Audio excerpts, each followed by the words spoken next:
Hello! This video will be covering the ZZ pipeline for creating link model replacements compatible with Ocarina of Time Randomizer. This is the older pipeline and so lacks the fine texture control of the Z64 pipeline. However, its strength is in its simplicity, as fewer things can go wrong during the process. This video will be divided into chapters for easier reference, and the name of each chapter will show in the lower right-hand corner of the video. With that, we can get started.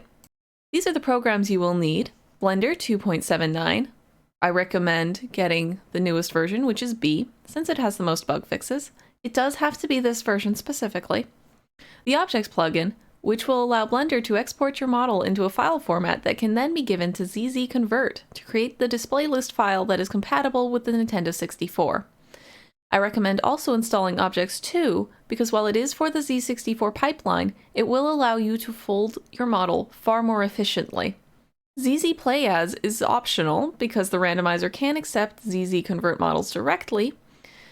However, ZZ Play As will allow you to adjust certain components that cannot be altered in Blender, such as where the sword hilt sits on Link's back when the sword is sheathed. Now let's begin with downloading and installing these things. First up is Blender 2.79. Here's the page for it. Make sure to click the button that says Download Blender 2.79b Old. Clicking Latest Blender will give you the actual latest Blender, which is not compatible.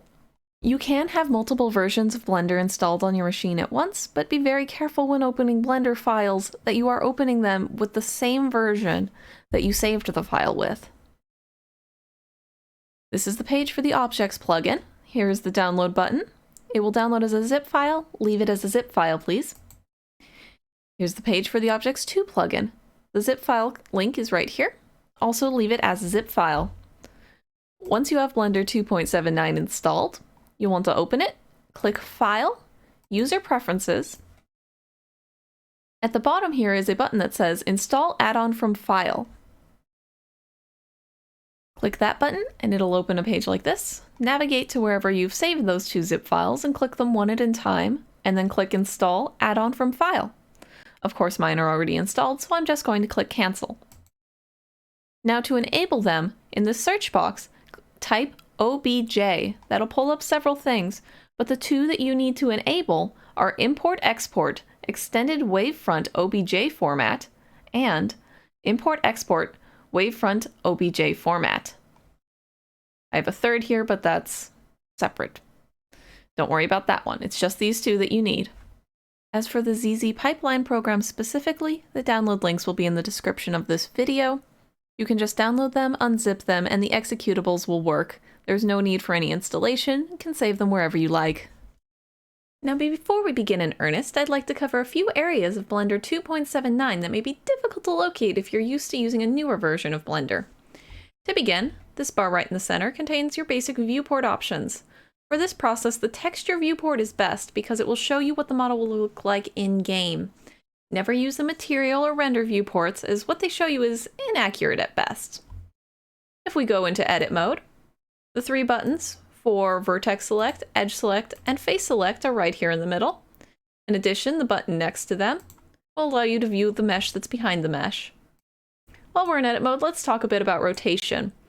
If you wish to view the model with the camera locked to a specific axis, press 1, 3, or 7 on the numpad. Pressing 9 will flip it to the other side of the axis.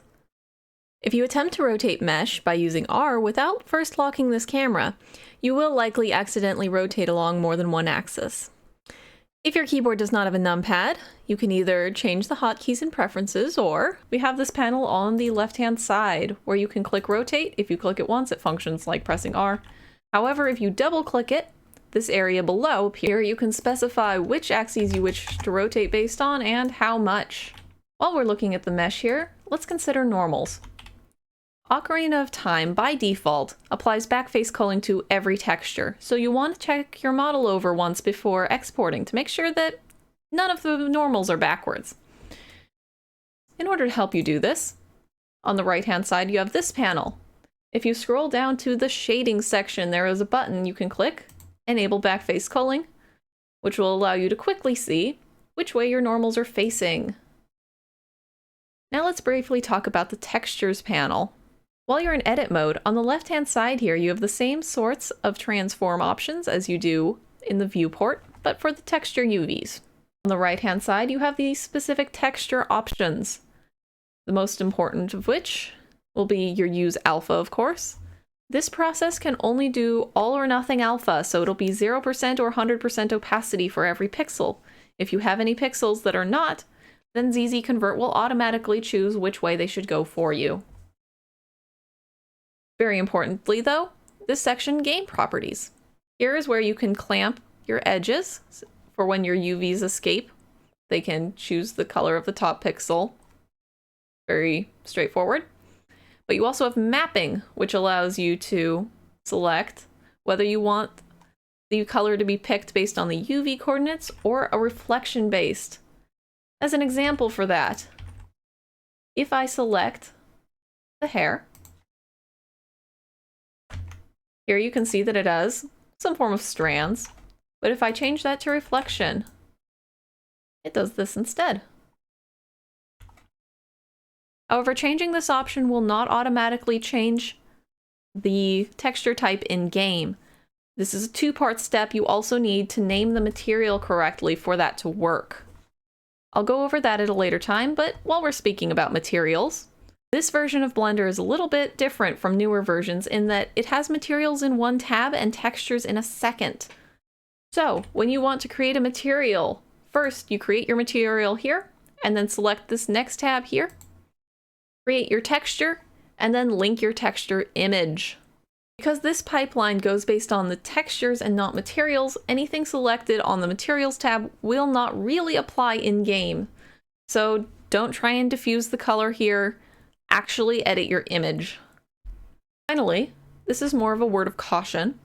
The viewport is not entirely accurate. So what I mean by that is, here I have the hair selected. However, if I went down here with those tries selected and changed it to, say, the boots, oh no, the viewport has changed. However, this is only a viewport thing. So if I go back in and select the hair base, it's like, oh, well, it is selected to this texture.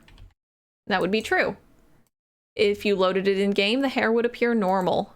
It's only a viewport thing. This is really important to remember so that before you export your model, you run through and select each of your textures in turn to make sure everything is actually assigned to the texture that you want it to be assigned to. Okay, now that we've covered the basics of the Blender, why did I ask you to install Objects 2, even though that's for the Z64 pipeline? Well, at the end of this process, the model needs to be folded in a very specific way in order to render in-game properly. This can be a time-consuming process to go into pose mode, change all of the angles manually to get it rotated up, everything like that. However, with this plugin, I already have it set up. I told it what I needed the folds to be. So instead of having to manually fold it every time, if I go over into this settings panel, under the armature tab, at the bottom I have this section called Objects, where I can simply click the fold button, and there, it's done. It's in the position that it needs to be in order to export it. If later I find an error in game that I need to correct, I can come back and click unfold, correct it, fold it again, all in a simple click. It is a massive time saver, especially on your first model when you don't know for sure how things are going to show up in game. We're almost ready to get into the process itself, but first I'd like to address some things I've noticed regarding what makes a good model. This section is meant to give you things to think about when you're deciding what character to model, not to tell you any decisions are right or wrong, as it's all based on your personal goals. If you're the kind of player who uses tricks or glitches with setups, take into consideration how the model's size will affect it. For example, here we have Big Chungus. You can see he's very wide at the base. So if we were to attempt to drop a bomb in order to mega flip, there is no visual cue whatsoever. You would be relying entirely on timing. So for me personally, I'm not skilled enough to use this model to do things like mega flip. Another example of odd sizing is the knight here from Hollow Knight.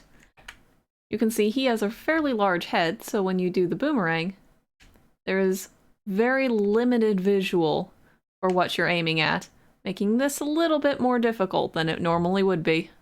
You should also consider proportions.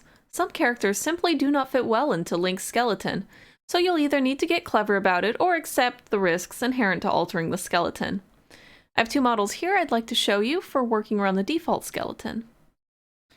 First, we have this model with digigrade legs. You can see it walks pretty well despite having a vastly different bone structure.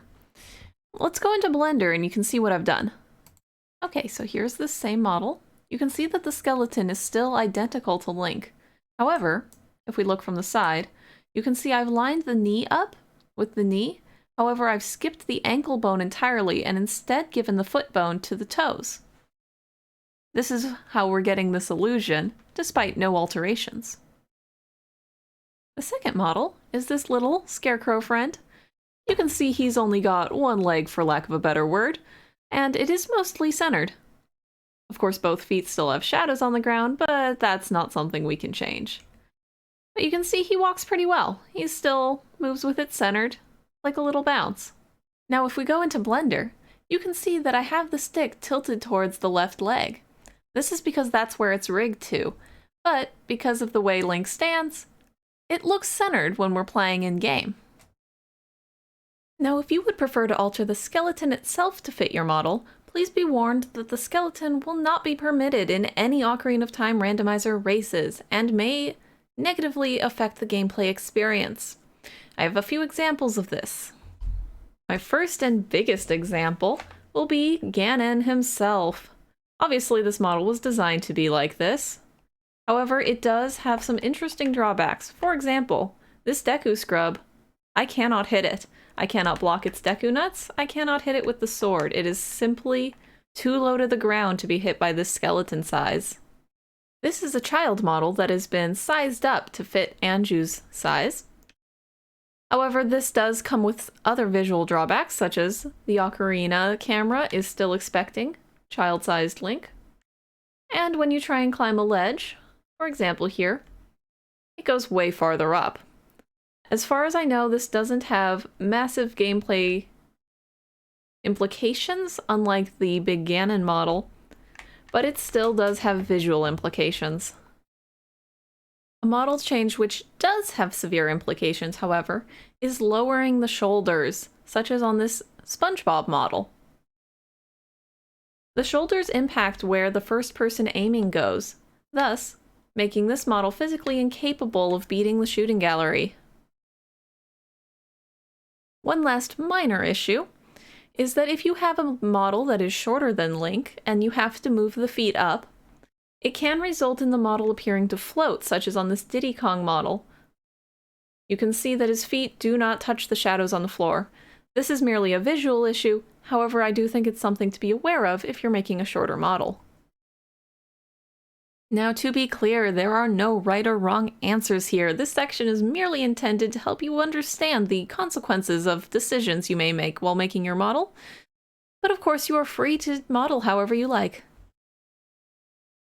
Alright, now that we've covered the basics, it's time to get into the meat and potatoes of the process. First, let's talk about the mandatory components and then we'll go over the optional ones. There is a link to the written guide in the description of this video, which has quick reference notes at the end for the required names for each of these objects, as well as the bone they're rigged to in the base game, if any. We'll start with Child Link. The only truly required components are the skeleton and the rigged mesh object. The rigged mesh is your main body. It needs to contain at least one try rigged to every bone in the skeleton except for the 3 control bones. Don't worry about that, I'll go over it in more detail later. For now, just consider the rigged mesh as your base model. Now you see there are 4 other objects that I do also consider mandatory, because while the model will load into the base game just fine without them, they will be left with Link's version of the hands, which obviously is not going to match your custom model. So, first you have the 2 fists. These are for running and holding objects like your sword, your shield, your slingshot.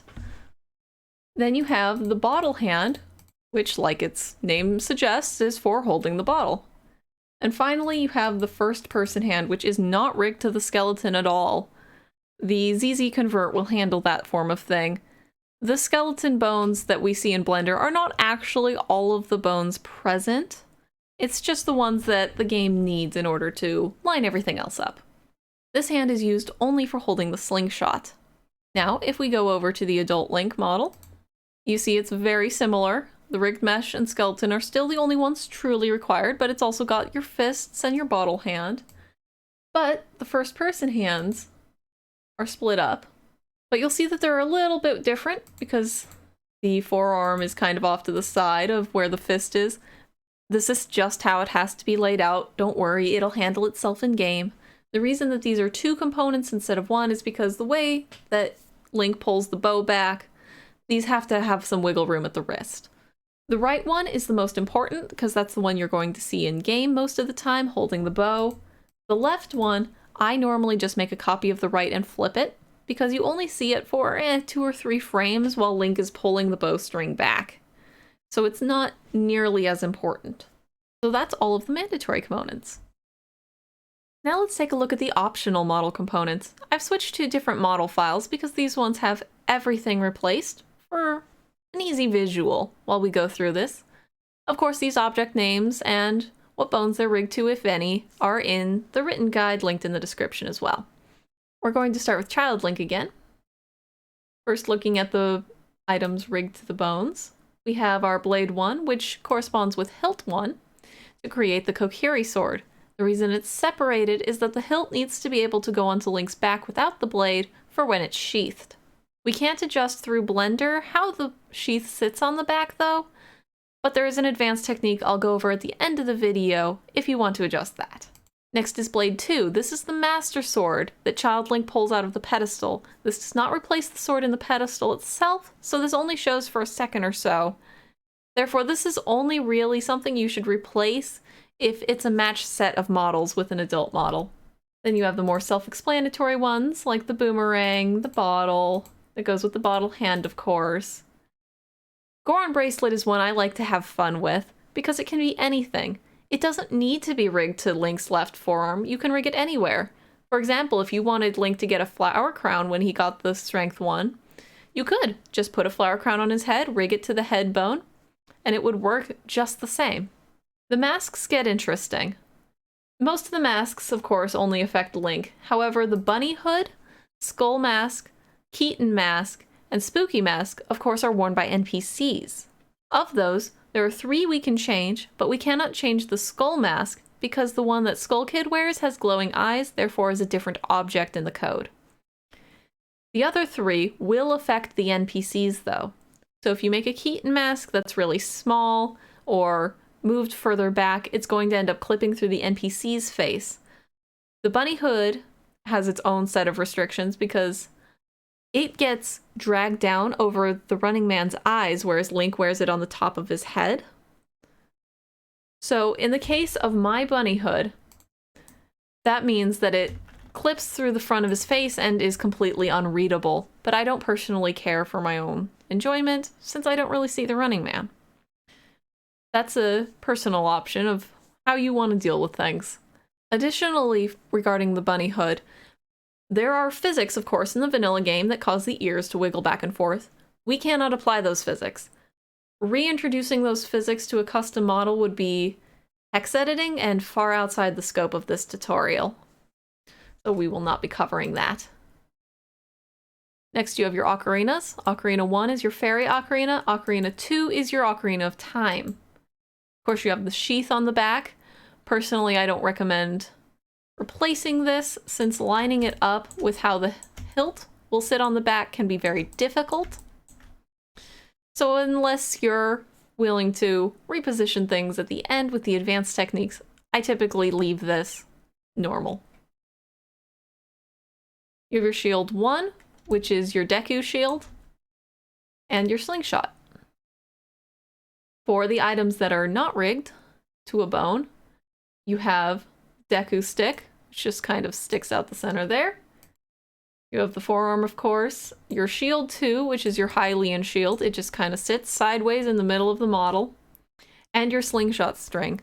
I wouldn't recommend replacing this unless you've massively changed how your slingshot looks, because otherwise there's just no point, and it can be really hard to line up how wide this needs to be in order to line up with your altered slingshot. Next, let's take a look at Adult Link. For Adult Link, we have so many items, but at least we don't have the masks. So Blade 2, of course, goes with Hilt 2 to form your Master Sword. You can see that this Master Sword is the same as the one in the other model file because this is a matched pair. It also has separated hilts and blades for the same reasons. You also have your Hilt 3 and Blade 3 for your Big Goron Sword and Medigoron Sword. Because of Medigoron Sword, there's also an additional one, this Broken Blade 3, for when you break it, of course. Additionally, there is this one up here, Blade 3 Break. This is the piece that flies off when you break Medigoron's sword. It's only visible for like half a second, but you can replace it. Another thing to note about the hilts is that when the sword is sheathed, only hilt 2 will ever be shown. So if you make the hilts very different between the Master Sword and Big Goron's sword, it can be a little bit distracting. You can see this in the vanilla game too. If you have the Big Goron sword out and then sheath it, the hilt is going to still show the Master Sword shield. There's no getting around that. Next you have the bottle, bottle hand, bow, all self-explanatory.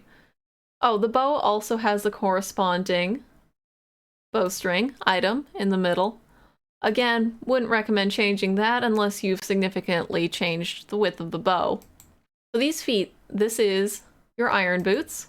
The reason that your boots have to be separated into 2 items is because each object is rigged to only 1 bone outside of the rigged mesh. So, obviously it has to be 2 items so that it will move with each of the feet. Same applies to hover boots. Gauntlets get a little weird, because it has 3 components. So you have the forearm component, which obviously goes on the forearm. Then you have the hand component that goes over Link's regular hand. When Link is making a fist, you have your fist one. This is because obviously in the vanilla game, Link's fist sticks out the back more, so if it was left as the normal hand gauntlet, it would clip through. No good there. Hammer is self-explanatory, hook shot, self-explanatory. Ocarina 2, it does need to say Ocarina 2. The Adult Link model does not have an Ocarina 1 because in vanilla, there's never a fairy ocarina played by the Adult Link model. You can notice that in Rando 2 with the base Link model. Even if you only have fairy ocarina, Adult Link will play the Ocarina of Time. You have your sheath, same warning supply. Shield 2 is your Hylian shield, and Shield 3 is your mirror shield. Up to the other items that we haven't discussed. We have your first-person hookshot. In the vanilla game, this one is far more detailed than the one held in Link's hand. I assume to save space. I don't consider it a major thing, whether or not you make a more detailed one, as long as the 2 match relatively closely, so you don't have some jarring differences. Let me hide the rigged mesh for a moment to talk about these ones. First, the hookshot spike. This is what shoots out at the end of the hookshot when you launch it. This can be replaced just fine. These 2, however, the hookshot chain and the aiming reticule, I highly recommend not replacing these. Not only are they small and unintrusive, but they are very easy to mess up. The chain, when replaced in Rando, will not extend fully. By which I mean, it will extend fine when you have the hookshot, but when you have the long shot, it doesn't stretch long enough, and so the end of the chain will actually leave the hookshot entirely. The aiming reticle has never worked. If you try and replace it, it will just remove itself from the game. No red dot, no identifier at all. So replacing this is only useful if you want, for some reason, to eliminate the red dot from the game. That's it. Those are all your major and minor components. With all the components that you'll need to model in mind, it's time to get modeling. If you have a model taken from elsewhere, or Blender 2.79 is simply not your version of choice, you can always import your model to this version. I recommend using the OBJ file format to move your model if at all possible. If you must, FBX also works, but the texturing will appear broken initially. There's nothing actually wrong with it. The model will just appear white until you've selected each material group in turn and manually selected the image again. It's the same issue I mentioned back in the Blender 2.79 basic section for how the viewport handles textures. If you're starting from a model not intended for the Nintendo 64, it's probably going to be higher poly than Ocarina of Time can support. By default, Link's model only contains 700 tries for both ages. I'm speaking only of the rigged mesh object at this time. As an example of a model downgraded, here is Presea from Tales of Symphonia. This is the base model from the GameCube version. It contains approximately, looks like about 8,000 tries by default. However, the altered model here, this one only contains 1,400. Most of the body, you can tell there is a visual quality difference. However, it is not large enough to be a major hindrance to play, in my opinion. It's especially noticeable on the hair, and I realize the face is a little wonky on this one, but it was the best I could do at the time. The number of tries you can actually fit into a model varies drastically depending on how many textures you use. For my own personal models, I tend to try and stick to around 1,400 tries for child and 1,800 for adult. They are in fact that poorly optimized that you can double the amount of tries in the rigged mesh object and it will still work. But I also use significantly fewer textures than the base Link models do, so that may be part of it as well. Now this model is not great for exemplifying some of the mesh areas I think you should consider, so for now we're going to go back to those models that I used at the start of this video. However, you'll notice they've been since retextured. This is so that you can quickly and easily see the bone regions. You can see they're basically identical, and so we will be looking at the child model. However, both of these files will be available for download in the description of this video if you would like to look at them yourself. The first thing you need to know is that there are 20 bones in this skeleton. The 17 listed here all should be rigged within the rigged mesh, as well as any other objects. These 3 at the bottom, the root, lower control, and upper control, bones 0, 2, and 9 respectively, should not be linked to anything. They merely act as controls for the remainder of the bones. Now let's look at the mesh itself. The bones are these black dots, and you'll notice that they sit right at the dividing point between each of the color regions. This is because those are the rotation points, so you want your groupings to be as close to that rotation point as possible. For example, though, if we take a look at the hair bone, which here is represented by this light blue, and we look at the hat bone, which I have it rigged to, if I twist that bone, it doesn't look great. But if I were to edit the skeleton to put it right where it belongs, oh, that moves much more nicely, doesn't it? However, I don't tend to edit the skeleton, so I accept this for what it is. Next, let's take a look at the waist. This lavender color represents the waist.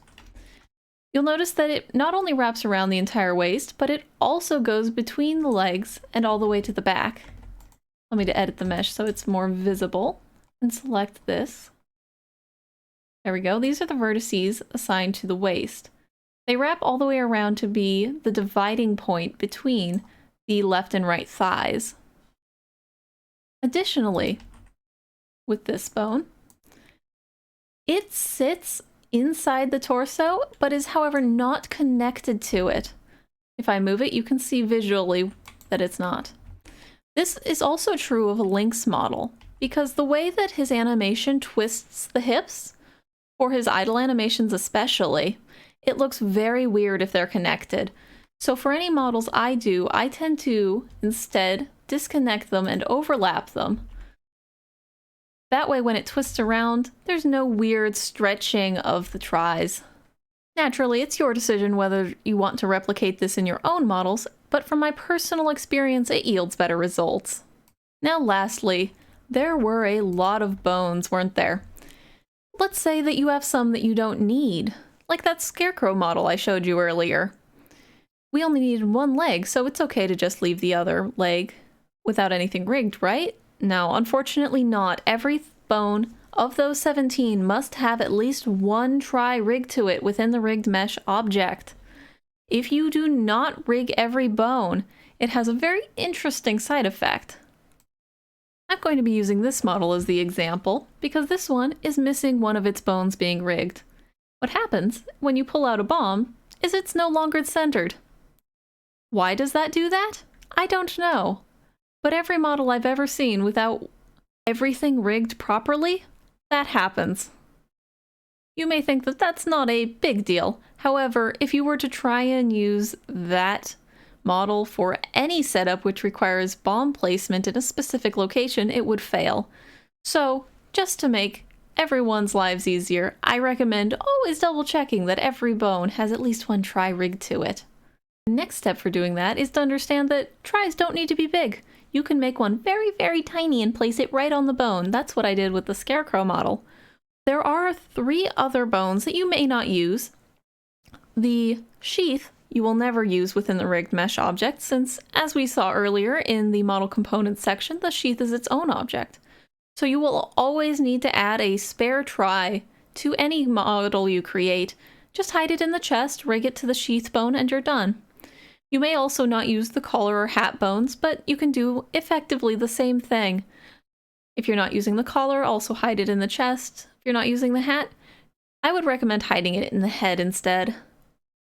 Now, before we move on to texturing, I have a few suggestions for those of you who are new to modeling as a whole and are trying to pare down a model that has more tries than Ocarina of Time can support. I'm going to open Genus from Tales of Symphonia as an example. He also already fits the skeleton. However, he has about 4,000 tries, which is not going to cut it. So, what I like to do is first look for any things that do not mirror across the center line, such as his hair, and separate it from the main mesh. He also has this jewel on the back of his hand that I'll separate as well. And now we're left with just mesh that is a mirrored image of itself. I hide those 2 elements. Now, paring down these tries one at a time, especially on both halves of the model, would take quite a bit of effort and time. So instead, what I'm going to do is first delete one half of the model. Don't worry. It'll be okay. Let's make sure I'm highlighting all of the tries. We delete those vertices. Now we just have them on that side.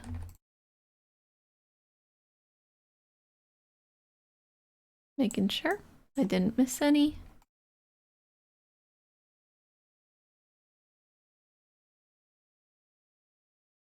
Looks good, nice and clean. Now, if I go back to object mode here, we're going to look at the settings panel on the side. This tab that has a wrench for an image allows you to add modifiers to the mesh.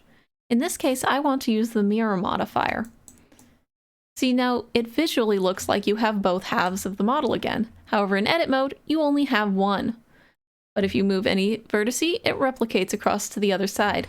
This makes it much quicker and easier to alter a model. Additionally, enable this toggle that says clipping. This will ensure that when you move vertices, none will move past that center line, and those that are already on the center line will not move away from it, resulting in weird holes in the back of your model. Once you have completed all changes that you may need, go back into object mode, apply the modifier, then you can just join it back to whatever non-mirrored elements that you have. Of course, you probably would have to decrease how many tries they have as well individually. And then once you join them back together, rename it rigged mesh, and your object will be complete. One word of caution though. After you've done all that, assuming you textured before you applied the mirror, which I would highly recommend you do, that will result in things like the eyes also ending up mirrored because they're on one half of the texture only. So you need to go back to that texture and reopen it up so that your model doesn't look cross-eyed when he looks left or right. Okay, so big jump cut here, during which I brought this model down to about 1500 tries from the 4000 it was originally. I know I said 1400 before, but I suspect this model is going to use few enough textures that the 1500 will be fine. You can see at the bottom here, this model's textures originally came in a 256 square. But when I look at this, I'm certain it can be done a lot more efficiently with only a minimal downgrade in quality. But before we get to that, let's briefly give you another idea about how I downgraded this model in particular. Right now, we're still looking at the original model, but here we have the downgraded one. They look very different right now because of texturing, but it will look better, I promise. Right now, you can see that the biggest difference is how few tries we have on the hair on the new model compared to the old one. Of course, the face also had way more tries than it really needed. In addition, the hands, you can see on the original model, had individual fingers, but Link always has just plain cupped hands, so that's what I went with here as well. Additionally, the original model hid an entire torso underneath the shirt, likely because in the original game you could change costumes, but here, of course, we don't need that, so I deleted most of those tries as well. The other big change is in the waist. Like I had talked about earlier on other models, I find it better to separate the torso from the waist, so that's what I did here. This did come with an additional challenge on this model because of the tassels that go across the waist. So instead for this model, I added an additional few tries to make some rectangles and put that over it. I intend to rig these to the torso so they'll twist around with it. Beyond that, it was just a lot of guesswork to figure out what tries we really didn't need while still getting a similar effect. Now let's talk about the textures. Ocarina of Time is very particular about what texture sizes it can take. This chart, which I pulled from the ModLoader 64 Discord server, shows all the sizes you may use and their color limitations. However, personally, I like to stick to these three right in the middle, 32 square and the 64 by 32. I like these personally because they allow you as many colors as you like, but are still big enough to work with and pretty easily figure out how to lay out your textures. Very rarely I'll use a 16 by 16 if I just have some areas that are mostly solid color, but I can't squeeze it in at the edge of any of the other existing textures. I have seen some models that do use the 64 square, but with the limitation of 15 colors or fewer, it's kind of difficult to work with at times. So personally, I've never used it. Now at this point, you may be wondering how you're supposed to know how many colors are in your image. This goes back to a very old way of saving space called indexed colors. Ocarina of Time does expect all textures to have their colors indexed, but if you don't do it, ZZConvert will automatically do it for you. However, I do highly recommend you index the colors yourself so you know exactly what the texture will look like in-game. Plus, if your textures allow for it, you can sometimes get multiple textures to use the same index, thus saving even more space. The best software I've found for doing this is called GIMP. The download link will be in the description of this video. Now let's walk through how I retextured this model. Of course, this is just going to be my personal method and should just be considered an example of one way of thinking through the texturing puzzle. For reference, I'm going to put the original texture in the top left corner here for easy visual reference as we go through this. Here's our final model, fully retextured. Let's go through each of the textures in turn. First, we have the eyes and the mouth textures, which are required on all models. Then we have the custom textures. Let's start with the hair. Here's our first hair texture. If you look over at the original texture, it mostly comprises of this section here, which was meant for the main back of the hair, as well as this line here for one of the strands. I used this texture for the entire back of the head. It does look a bit different from the original, as you can see, but I still think it's close enough to be good. The second hair texture, I used more a straight line with a bit of dark at the top. This is because of the part that separates all of these spiky points. You can see on the original versus here. It is certainly different, but I still think close enough and gives the same effect. without using all of this space for so many different varieties of strands. Next, we have this texture I simply labeled tassel. This is because originally it was meant for the tassels, which I had pulled out of the original square of textures and removed the blue around the edges so that it would be transparent and a nice overlay. But that left us with so much room around the sides because it was too long for a 32 square, so I had to use the 32 by 64, which led to all of this empty space. So I was able to use that empty space for things like the ears and face, as well as these edges inside the shirt and inside the edges of the clothing. If I didn't put these here, I would have had to fit them in other places, so this was far more efficient. This one is the sleeves. Originally, you can see that the texture was in two different places, one for the arms and one for the legs. But I didn't consider this shadow behind the boots terribly important, so I combined it into a single texture. This is probably the most interesting texture because I had to clamp it in one direction only. If I clamped it in both directions, the back of the legs would end up straight across. But instead we get the nice curve that is on the original model. If I took off the clamping in the other direction, you would end up with it repeating like this. This is one of the reasons why being able to clamp each direction individually is so useful. Next, let's look at the shirt. Here's the main part of the shirt. I was able to get it to work with only a single texture with a little bit of finagling, but it worked out. The shirt sleeves had to be their own texture to get the shadows right and get a little bit of an illusion of folding cloth. This is a texture I created entirely new. I just called it blend. This is for this region here around the waist where there's a shadow underneath the shirt. If we look at the original, it was part of the tassel area here on the original. I had to take that into account, and I found it easier to just create a new texture entirely rather than trying to erase that out, and just give it the lines at the bottom that somewhat line up with the pants area. We look at the pants.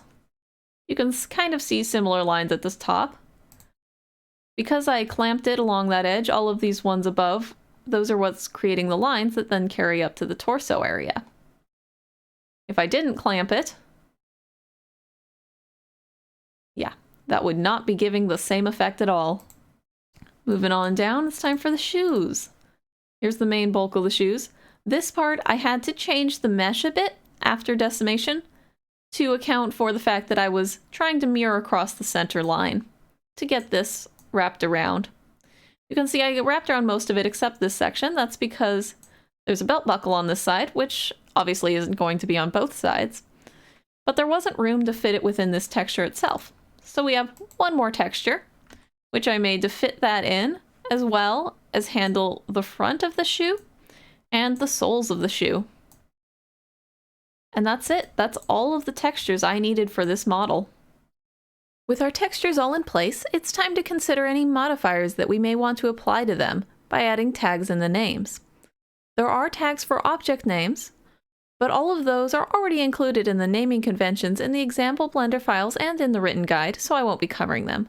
Suffice to say, don't change the names or the objects won't work right. There are other control tags in the ZZ pipeline I won't cover at all because I don't consider them useful for this application. If you're learning ROM hacking, then I would recommend checking out the ZZ Convert manual for the full list. The ones I do consider important are these 5 which get applied to the material name. I've listed these in order from the ones I've used least frequently to most frequently. First, we have ZZ No AA, which means no anti-aliasing. So if you're looking to get some sharp exacting textures, this could be very helpful to you, though I've never personally tested it. Second is ZZ Decal. This hides a mesh unless there's another mesh behind it. It's kind of an abstract concept, so let's take a look at Link's mirror shield as an example. Okay, here's his shield. You can see that it all looks like a flat single object while playing in game. However, here in Blender, we can see a little more clearly what's actually going on. The decal is actually a separate mesh away from the shield. However, the ZZ decal modifier ensures that it never gets drawn if it's outside of the borders of the shield. Next up is text gen. This is how you get reflections in the game. We'll take a look at Link's mirror shield again since we have it open. If I select here, this is the metallic texture that's used in the game, and the mapping is set to reflection. Once text gen is in the material name, that's what allows these edges to be so shiny on the mirror shield. Next up, we have no coal. This disables the backface culling of a texture. This is the only one that I'm using on the rigged mesh of this model. In particular, I'm going to be adding it to the tassel material. This is so that these tassels here on the front, even if we're viewing him from the side, they could still slightly be viewed. It's probably not necessary, but I think it'll help just ensure a little bit more accuracy to the model. Lastly, we have ZZEnv. It has the ability to change the color of a texture, in the same way as a multiply layer would in most art programs. As a result, you're always going to want to use it on bright grayscale textures. That's why the tunic here is using this. You can also see it on Link's texture, that it's white and gray. It's viewed as green in the viewport here because of additional settings in Blender, but the actual texture itself that would be used in game, this is what the color would be applied to. This tag is also the most unique because it does 3 different things. When used within the rigged mesh object, it will apply the current tunic color. When used in any of the gauntlet objects, it will apply the silver or gold gauntlet colors. When applied on the bottle object, that's how it changes colors depending on the bottle contents. Now we come to the most exacting portion of texturing, the eye and mouth banks. I would highly recommend copying these 4 files from the example file and then just drawing over them, rather than creating any form of new file.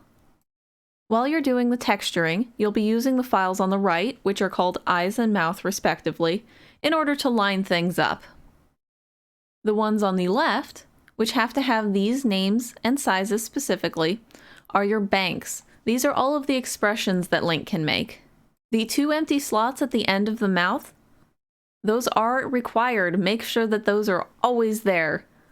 That helps shift the data down, and so things will line up when the model is imported. If they're not there, they will destroy pretty much every other texture on your model. It's actually quite impressive how much damage these banks can do when they're not set up correctly. Another way they can throw off all of the other textures is if they have 16 or fewer colors in them. All 4 of these files must have at least 17 colors. I would also recommend, while making these banks, that you copy each expression over the eyes and mouth to check it in Blender to make sure they look good.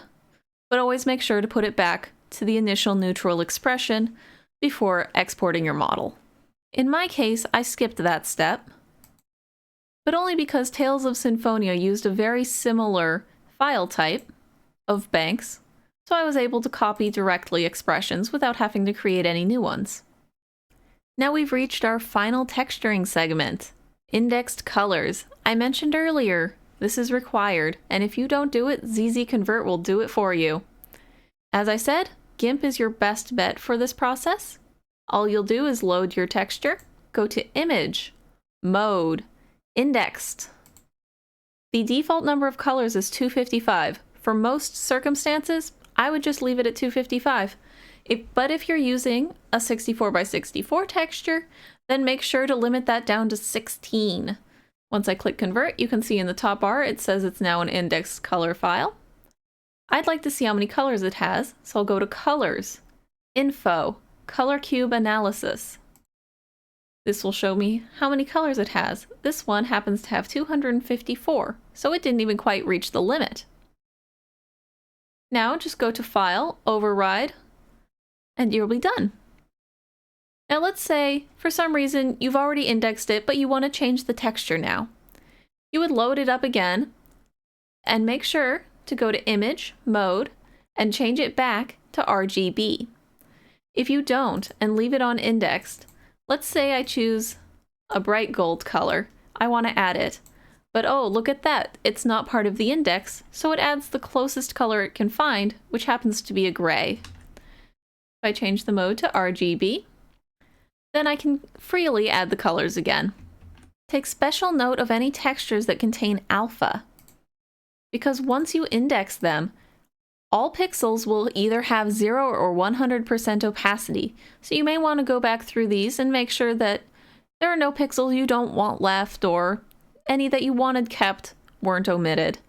This in particular is why I considered a much better idea to index the colors yourself rather than relying on ZZConvert, because you never know what it's going to do with the alpha layer. Additionally, do not forget that after you've made your eye and mouth banks, to go to Colors, Info, Color Cube Analysis to verify the number of unique colors is 17 or greater. It's finally time to give this model the ability to move. I've cleaned up this Blender file already by deleting the other two models, going to Orphan Data and purging all of their materials and textures. So this file is totally clean, ready to go, and we can use it for the rest of the process. Before we begin rigging, ensure that the pose of the skeleton matches the pose of your model. You can go into pose mode, move the bones around, apply the pose, and then you'll be ready to start. The most important thing to remember during this step is that Ocarina of Time models, with the exception of horses, are not compatible with weighted rigging. So we can't use weight painting or anything like that. We'll be selecting each vertex in turn and rigging it to exactly one bone. Now, let's get started. First, we need to parent this mesh under the skeleton. So I'm going to select the rigged mesh, then hold Shift and select the skeleton.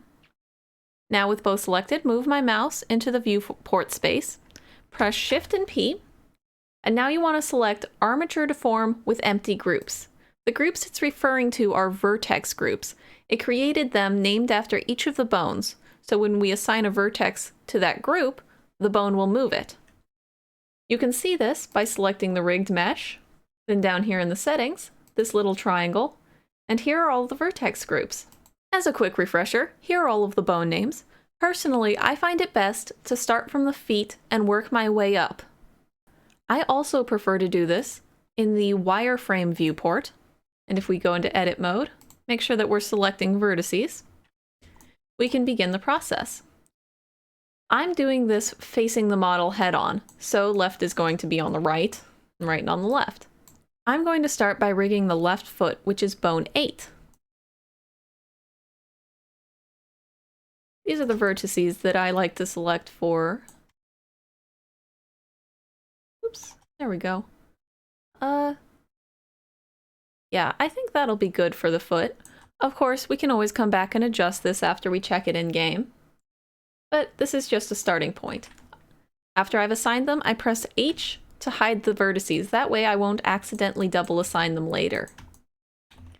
I'm also using the hotkey B to draw these boxes, and holding Shift when I want to select additional vertices one at a time, or deselect, as the case may be. The right foot is bone 5, so I'll assign that and hide it. Now I'm going to quickly go through the rest of this and we'll talk a little bit more at the end. Okay, so it starts off simple, getting the shins both out of the way, rigged all the way up to the knees. Now I'm getting the tassels out of the way, since we know those will go to the torso anyway. Here I'm just highlighting a bit of the torso, getting as much of it out of the way as possible. I am rigging the very bottom vertice of the torso to the waist, and vice versa for the waist. Then I selected a ring for the waist, as well as the vertices that go all the way down and under. This ensures a stable center point that the thighs can't pull either direction. Here what I'm trying to do is decide what to do with the hair. Those front ones I decided should go to the torso, and decided that the tips of the spikes of the hair should be rigged to the hat bone, so they'll move a little bit. We'll see if that works out or not at the end. Once I've selected all these, give them to the hat bone. Then I just highlight the rest of the hair and the head, give it to the head bone, making sure not to go down the neck since we'll want that rigged to the torso so that it twists all right. What I'm doing here is deciding what I want to do about the collar. I eventually decide just the interior like that. And the hands are easy since I can just click one vertex and then press Ctrl L to highlight the whole hand. Then the elbows and the shoulders. Shoulders are always a little finicky because you want to make sure you leave enough assigned to the torso that they're not going to all just collapse in on itself as soon as Link puts his arms down.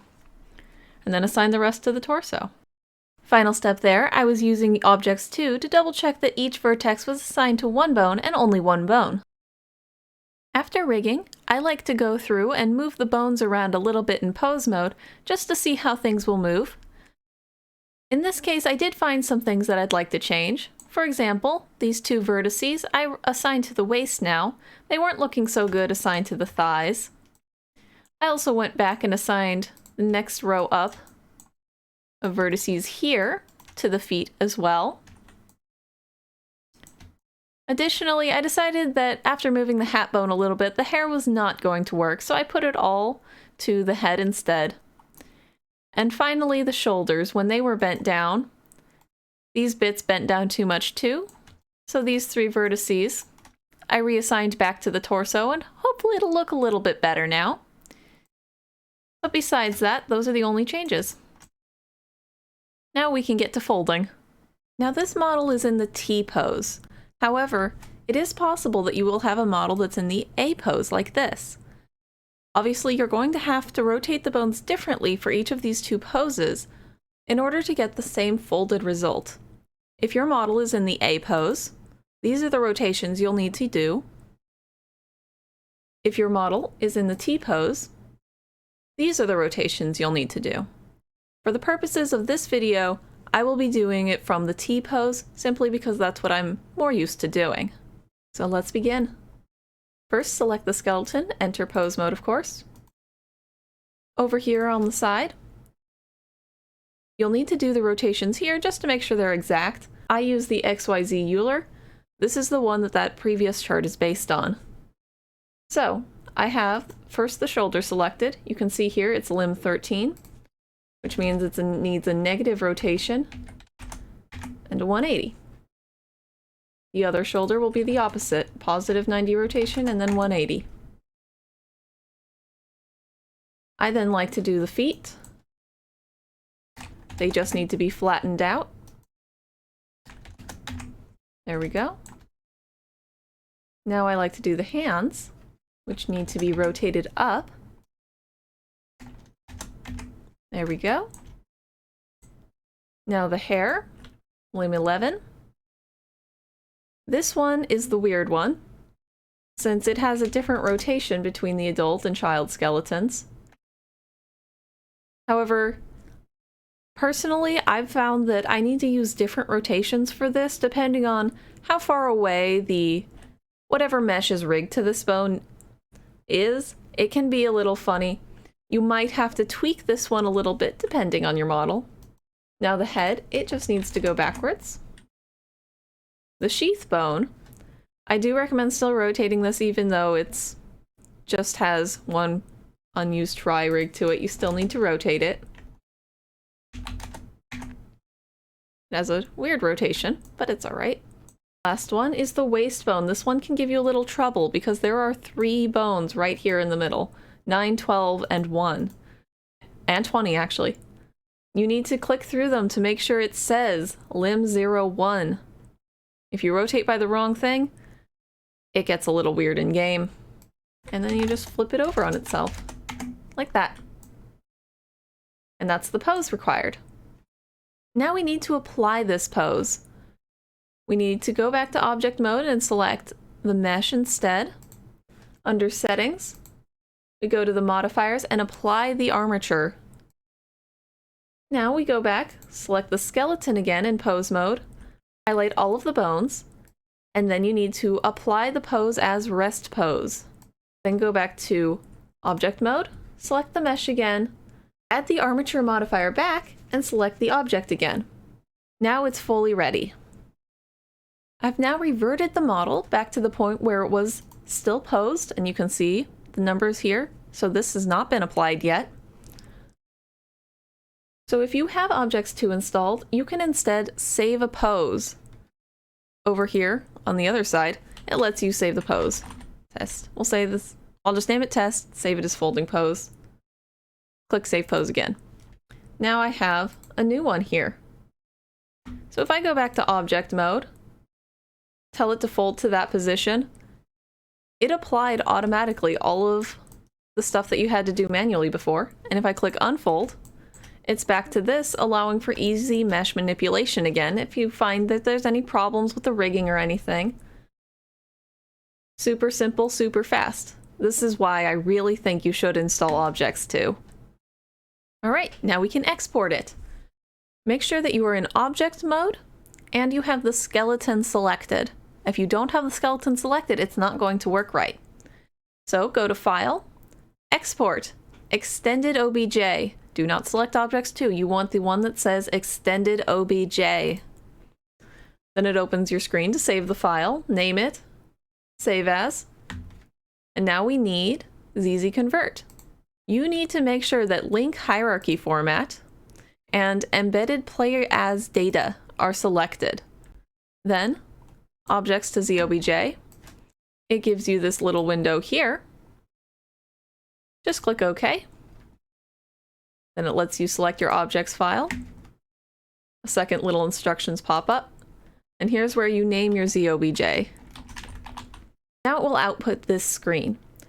The key things to look for here are that all 8 of the eyes are defined and all 6 of the mouths are defined. If this doesn't show up, something has gone wrong with your export and you need to go back and recheck your textures.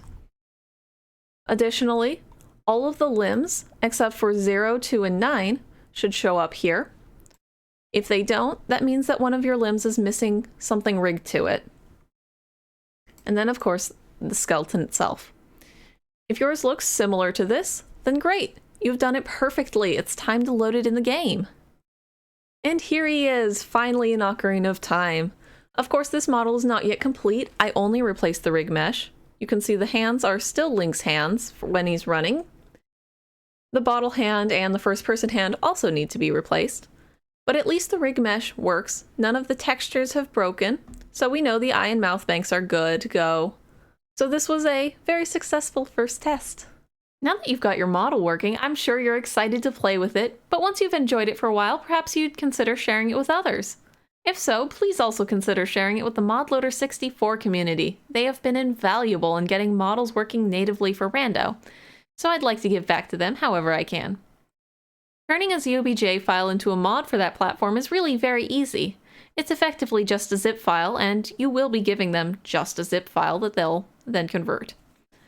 First, though, you do need to run your ZOBJ through ZZPlayAs.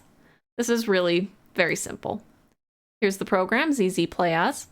It asks for a manifest.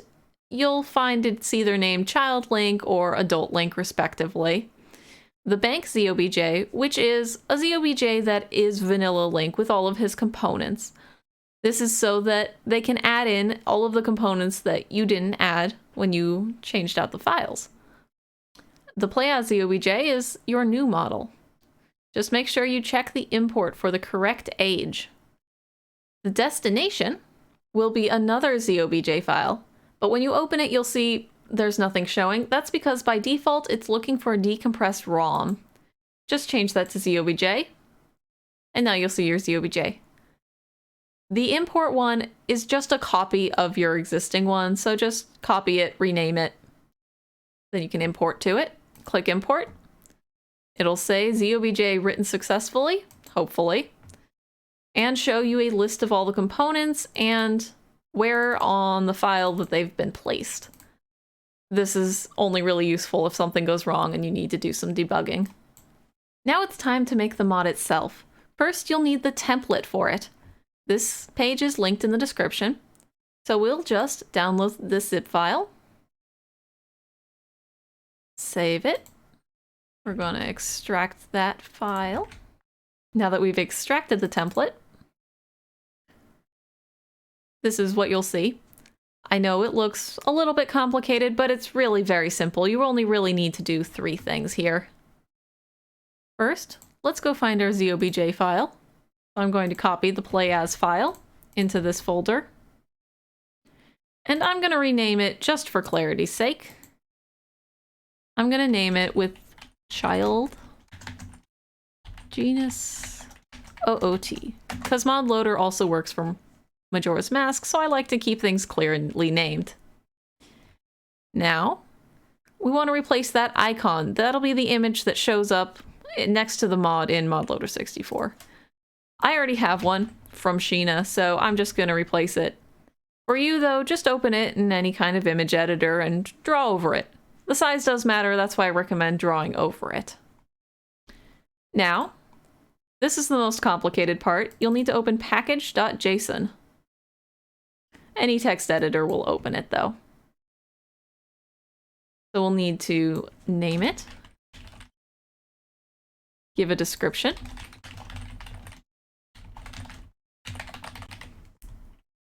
change the author to however you'd like to be addressed. I'm only covering how to make models for Ocarina of Time, so I'm going to delete the Majora's Mask core from there. And I made a child model.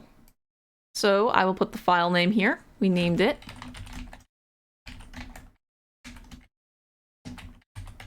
And the name of the actual model. I'm leaving it the same as the name of the mod, since I'm only putting one ZOBJ in here. The rest of this you can just ignore. Save that, close it, then we'll rename the folder itself, and put it back to a zip file. I personally use 7-zip, because it's the easiest and quickest. There we go. Now we have our completed mod. Now let's make sure that it works in ModLoader 64. I'm not going to go over how to install it or anything here. Their Discord is linked in the description of this video. There's more than enough resources to get it going for you. Once you have it installed, make sure to put it into the mods folder. Now we can open ModLoader. Alright, Ocarina of Time Online, and Gina Sage. There we go, that's all we need. Start. It always takes a minute here, but alright, there it is. Let's open up this costume manager here. Turn that on. All right, here he is, Child Link. Looks like the model is working perfectly fine. No immediate issues. So I would say that this is good to go. All right, now that we've verified the mod is working, it's time to submit it. Link to this page is also in the description. The instructions here are pretty straightforward. How they want your files named. Oh, I didn't name the file quite correct, but that's okay. It says pack, but a zip file is accepted as well. They'll turn it into a pack before uploading it. That's not a problem. They have to open it anyway to verify that everything looks correct inside, so a zip file is actually easier for them. Then you give them the ZZ convert file. Also make sure it's named properly. A preview image for the website. I already did this. I would recommend using Blender for this part.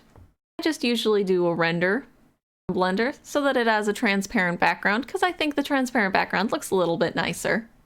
Then your author name, Discord tag. That way if there's any problems they can reach out to you on their Discord. Where you want your name to link on the website itself. Obviously that doesn't show up on GitHub, but on the website it will. Brief description of your mod and what game it's for. Obviously, if you're following my tutorial, it's probably only going to work for Ocarina of Time. If you want to get your mod working for Majora's Mask, you'll have to ask them in their server. And that's just about it. It can take them a few weeks to get around to approving models, but don't worry about it too much. If you are concerned that it's been rejected or something, you can always ask politely in their model dev channel, and someone will get back to you pretty quickly. And with that, that concludes our basic tutorial. Thank you so much for sticking with me this far. If you're still here though and want to learn a little bit more about the value of ZZ Play As, go ahead and download ModLoader 64's nightly build from their Discord and we'll get to it. Now it's time to have a little fun with ZZ Play As. The way that we're going to make some changes is through the manifest. If you open it up, you can see that it says where every piece should go. what their names are, so that it knows what to connect where. But the part that we're going to be concerned about today is here, where the hilt and shields go when they're on Link's back, because obviously in Blender, they're not on Link's back, so the game needs to know how to move them around. I know there's a lot of numbers going on here, but it's actually just 3 sections. The first, it deals with the rotation of the object. The second, with the translation, which is basically its position in 3D space. And the last 3 are the scale, which will obviously default to 1. If you set these to 0, you can hide the object completely. Sometimes it's nice to not have the hilt show up on the back if you're hiding the sheath, for example. And now, of course, finding the values for the translation and rotation can be a little bit of a hit and miss process, but thankfully, ModLoader's nightly build has got you covered. With this build, it has this built-in ZOBJ tester that if we load a model, for example here I'm using Persea because I moved her sheath, and so you can see, obviously the hilt no longer connects to the sheath at all. But this makes it a lot easier to move things around. So if I want to slide it down a little bit, maybe slide it over, slide it back. This can be a really finicky process and take quite a bit of time to figure out exactly where it needs to be. Obviously doing it this way, it's going to happen a lot faster than if you were trying to test each model one at a time with ZZ Play As. At least here you can change things on the fly. Well, I'll play around with this and show you the end result. Alright, and here we are, the final numbers for each rotation. Now, I'm going to simply replace these numbers, and I'll leave the scale the same. Now we'll save this file, then we'll go on back to ZZ Play As, and we'll simply put in our new manifest, import it, ZOBJ written successfully. It has all the same things. Now we're going to try out the actual model, and I made a quick rando ROM to test it out. And you can see now in rando, that hilt is sitting perfect. And that's really all there is to it. You can do the same for the shields. You can see them here, and how to manipulate them. Obviously, sword 1 is going to be your Kokiri sword, sword 2 is your Master Sword, sword 3 is your Big Goron sword. And then Deku, Hylian, and Mirror Shield. All very simple, same process, figure out your numbers, populate them, and you're good to go. And so, I hope you have enjoyed this tutorial. If you have any questions about the randomizer portion, feel free to ask in Dev Model Work in the Rando Discord server. If you have any questions about the ModLoader 64 portions, please feel free to ask in their server. Model questions can be directed to the Model Dev channel. And so thank you so much for watching, and I hope you have as much fun modeling as I do. Bye-bye!